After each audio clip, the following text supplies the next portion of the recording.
4 main reasons why your forearm never develops. The forearm is perhaps the most neglected muscle group in the gym. More than 80% of men simply have no idea how to train this region effectively. While some make the mistake of believing they are training their forearms just because they include hammer curls in their bicep workout, others have given up before even trying, hiding behind the excuse that wrist size is genetic and nothing we do will change that. Deep down, we know it's that old conversation of someone who has just destroyed their back and biceps and just wants to go home instead of having to do 1 or 2 more exercises. But think about it. Strong forearms aren't just an aesthetic matter, although, let's be honest, well-developed arms from shoulder to wrist attract a lot of attention, especially from women. Powerful forearms also improve your grip, increase your strength in practically all exercises that involve holding weight, and even prevent injuries. Even so, most guys continue with thin forearms that are disproportionate to the rest of their arm. That's why today, you'll see the 4 main mistakes that are sabotaging your forearm growth, and also the only 3 exercises you need for the complete development of this muscle group. But before we begin, please leave in the comments your name and the city from where you're watching our content. Mistake number 4, not performing exercises that properly engage the forearms.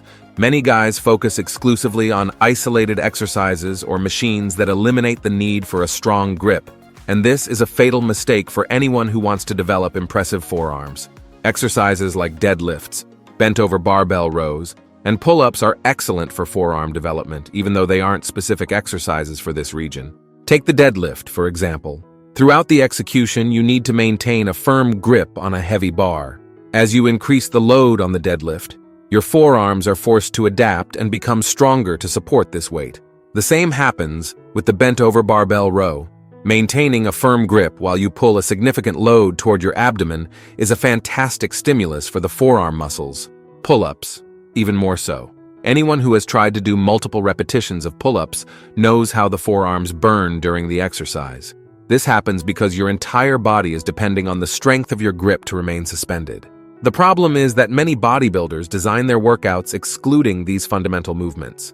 They prefer leg press instead of free squats, lat pull-downs instead of pull-ups, and machine rows instead of free barbell versions. This might seem more comfortable at the moment, but in the long term, you're depriving your forearms of crucial stimuli for growth. Another important point, these compound exercises also allow you to use much heavier loads than would be possible in isolated forearm exercises. By combining both, you'll be providing a complete stimulus for forearm development. And of course, we can't forget that these compound exercises also stimulate the production of anabolic hormones like testosterone and growth hormone at much higher levels than isolated exercises, which benefits muscle growth throughout the body. Mistake 3, constant use of lifting straps. I perfectly understand the temptation to use these support straps. After all, when you're doing a heavy exercise like deadlifts or bent-over rows, often your grip fails before the main muscles involved in the movement. From this perspective, straps are the perfect solution, allowing you to continue the exercise even when your forearms are already fatigued. However, by constantly using straps, you're essentially giving your forearms a crutch, preventing them from receiving the necessary stimulus to grow. The straps transfer a large part of the tension that should be in the forearm muscles to the straps, drastically reducing the workload on this musculature. Think of it this way. Your muscles grow in response to a challenging stimulus. When you remove this challenge by using straps, you're essentially telling your body that there's no need to strengthen the forearms since the straps are doing the heavy work. This doesn't mean straps are completely useless. They have their place at certain moments in training. For example, during very heavy sets of deadlifts, where grip failure could compromise safety, or in high repetition sets where you want to specifically focus on the back without forearm fatigue limiting your performance. The smarter approach is to use straps strategically. Start your exercises without them, allowing your forearms to work at maximum, only when you feel that your grip is about to fail, and this is preventing you from completing the planned volume for the main target muscles of the exercise. Consider using straps for the remaining sets. Another effective strategy is to reserve one day of the week to train completely without straps, even if it means using slightly lighter loads. This day will be dedicated not only to the main muscles of each exercise, but also to strengthening your grip and forearms. Over time, you'll notice that you can hold increasingly heavier loads without the need for assistance. a sign that your forearms are getting stronger and consequently bigger. Before we continue to mistake 2, don't forget to subscribe to the channel. Having constant access to correct information is what will make you progress with quality in the long term in the bodybuilding world. Mistake 2. Insufficient quantity of exercises dedicated to this muscle group.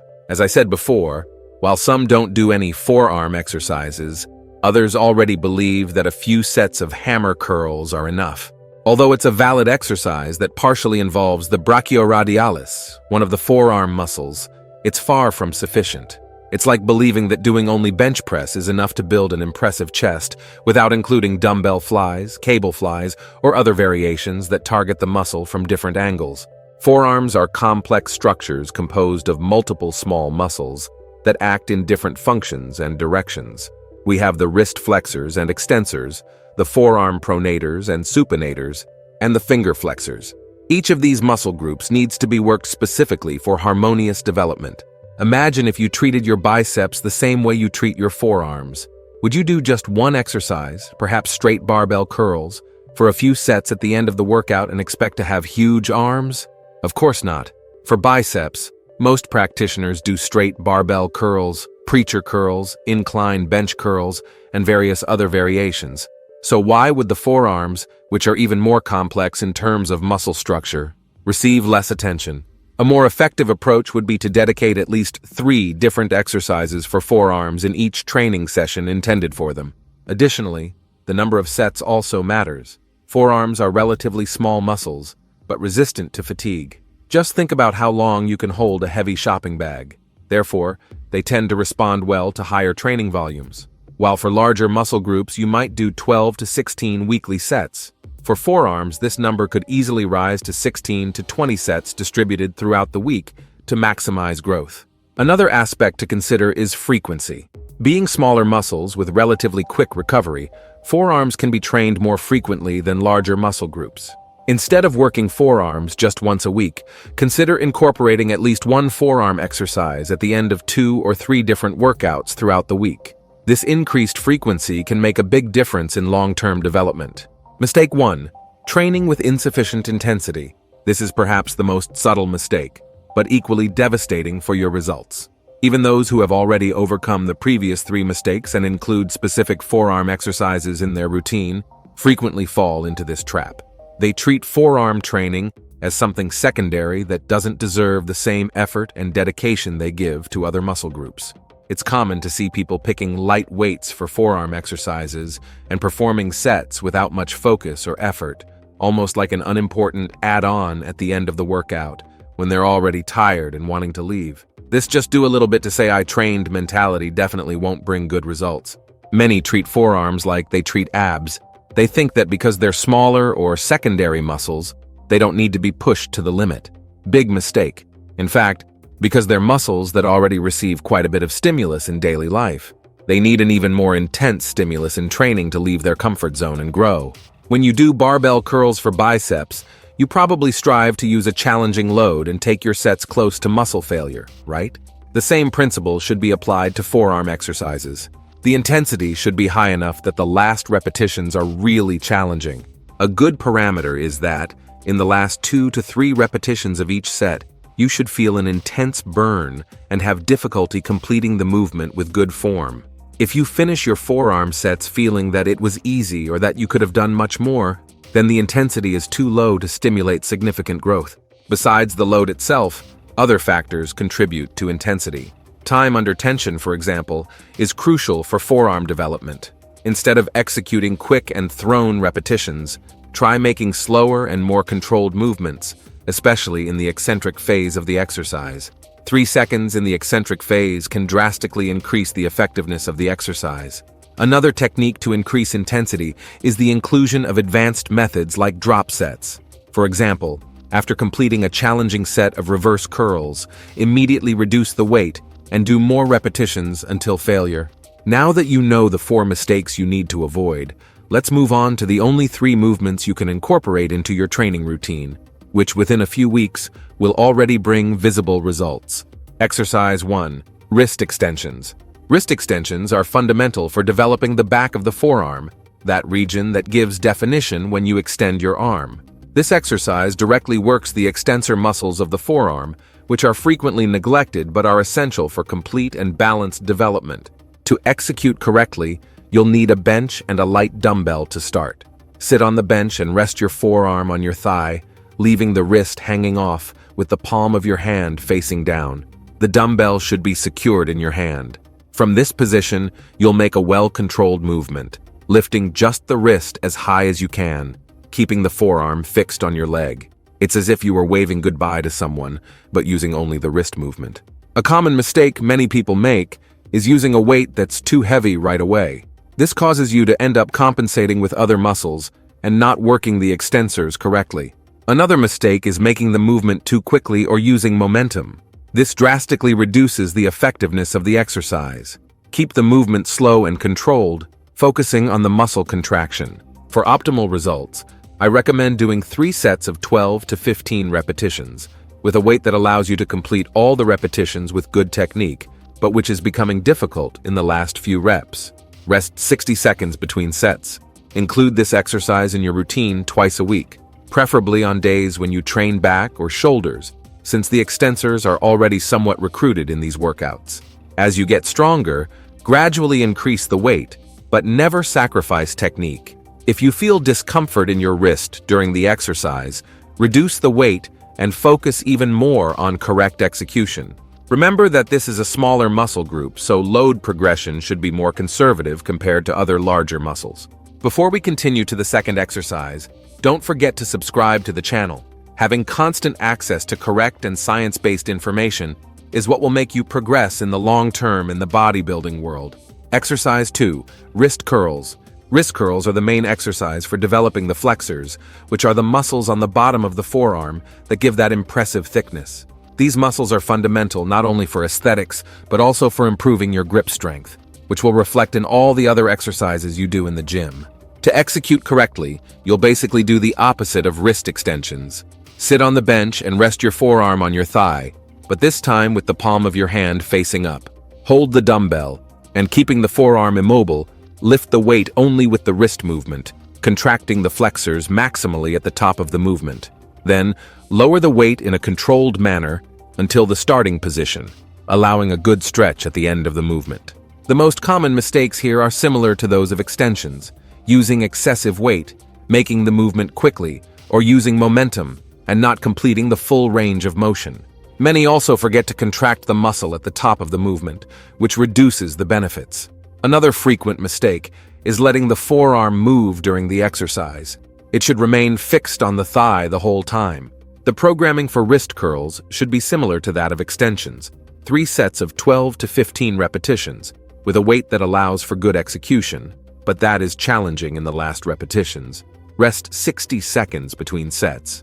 You can train the flexors on the same day as the extensors, also twice a week. A tip that works very well for me is to do a superset, alternating between extensions and wrist curls without rest between them, resting only after completing both exercises. This gives an incredible pump in the forearms and saves time. If you opt for this, reduce the weight a bit to maintain the quality of execution. These 2 exercises would already be enough to build forearms stronger than 99% of the guys at the gym. But if you want to go even further and have titanium forearms, here's one additional movement you might like. Exercise 3, farmer's walk. The farmer's walk is probably the most underestimated exercise when it comes to building powerful forearms. This exercise not only works all the forearm muscles in an integrated way, but it's also extremely functional as it simulates the action of carrying weight in everyday life. What makes the farmer's walk so effective for forearms is the continuous isometric tension it provides. Throughout the exercise, your forearm muscles are maximally contracted to maintain the grip on the weights, which creates an immense growth stimulus. To execute correctly, you'll need heavy dumbbells, kettlebells, or trap bars, depending on what your gym offers.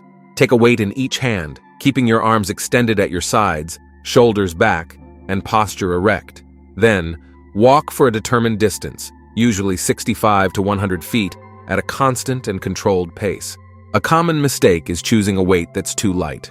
For the farmer's walk to be effective for forearms, you need to use a weight that really challenges your grip strength. Another mistake is curving your shoulders forward or looking at the ground during the walk. This can cause spinal injuries. Always maintain an erect posture, looking forward.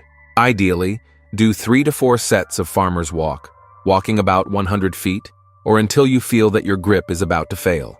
The rest time between sets can be a bit longer, from 90 to 120 seconds, since it's an exercise that demands a lot, not only from the forearms, but also from the whole body. Include the farmer's walk in your routine at least once a week, preferably at the end of your back or leg workout. As your grip strength improves, increase the weight you carry or the distance traveled. An interesting variation is to hold the weights only with your fingers, which increases the stimulus in the forearms even more. The farmer's walk will not only transform your forearms, but will also improve your posture, strengthen your core, and increase your general muscular endurance. It's really an exercise that gives a lot of results with little time investment. Finally, one last warning. Even doing these great exercises and correcting the mistakes we discussed, there are still some other common mistakes you might be making outside the gym that will unfortunately throw all your effort in the trash. If you want to know what they are, we have a video showing and explaining each one of them appearing right now on the screen. Don't miss it. Thank you for watching this far, and may God bless you, my friend.